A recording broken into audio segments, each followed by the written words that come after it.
Thank you, and I want to thank the gentleman for yielding.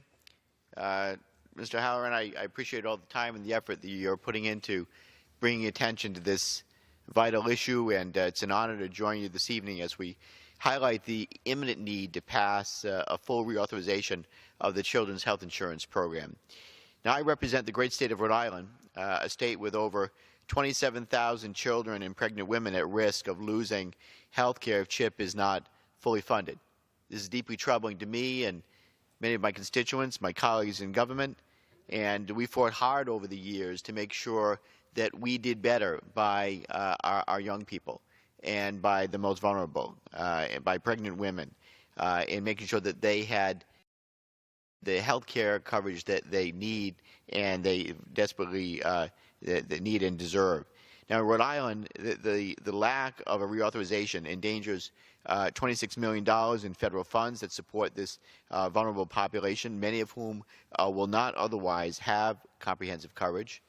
This is particularly frustrating because congressional Republicans knew that CHIP funding would expire on September 30th.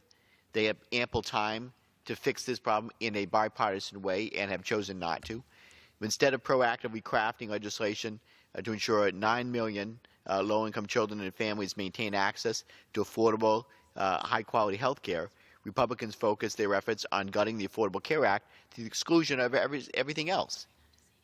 Now, in the service of their political priority to eliminate coverage for 23 million, they passed on an opportunity to govern on multiple health care fronts. Rather than work to find meaningful bipartisan solutions, Republicans still seek ways of systematically unraveling ACA protections and have only offered untenable options to offset the costs of CHIP. That's no way to govern responsibly or even remotely do it in a bipartisan way, which they could do. Now, their plan to pay for health care for one population by stripping access to health care from another is wrong. This approach of robbing Peter to pay Paul does nothing to build the foundation of a healthier future, nor does it protect the communities with sufficient health care access today. Proposing to slash the ACA's prevention fund and creating a greater financial burden on seniors by suggesting destructive Medicare changes are not acceptable ways to bring Democrats to the table and pass a CHIP reauthorization with bipartisan support, which, by the way, I'm sure my colleagues have mentioned as they're speaking tonight.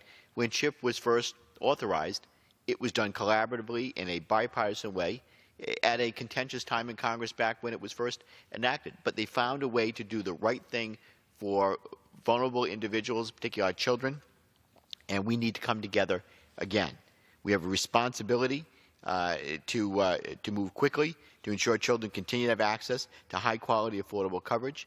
States like Rhode Island deserve to know that we will support their efforts to provide for children in the state.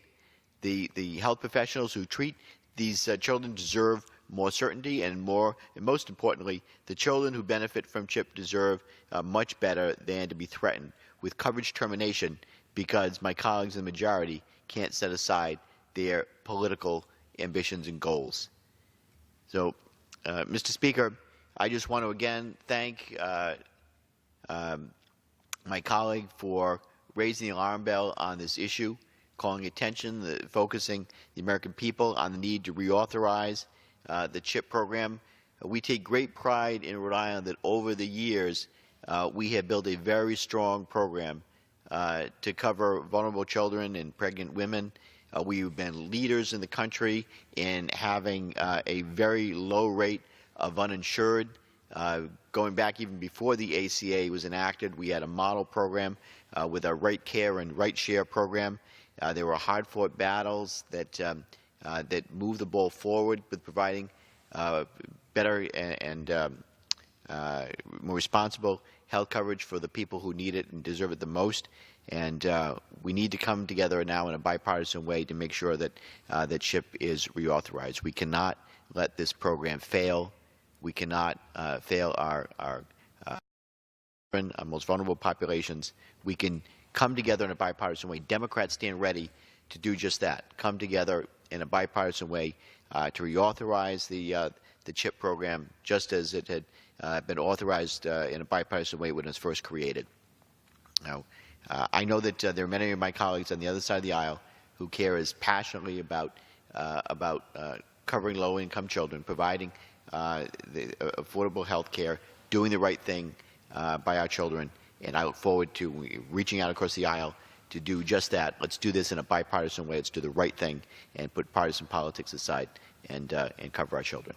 Thank you, Mr. Speaker. I thank again Mr. O'Halloran for his leadership on this vital issue, and look forward to continuing to work with him as we reauthorize CHIP, hopefully in the very near future. But again, we have to do this together.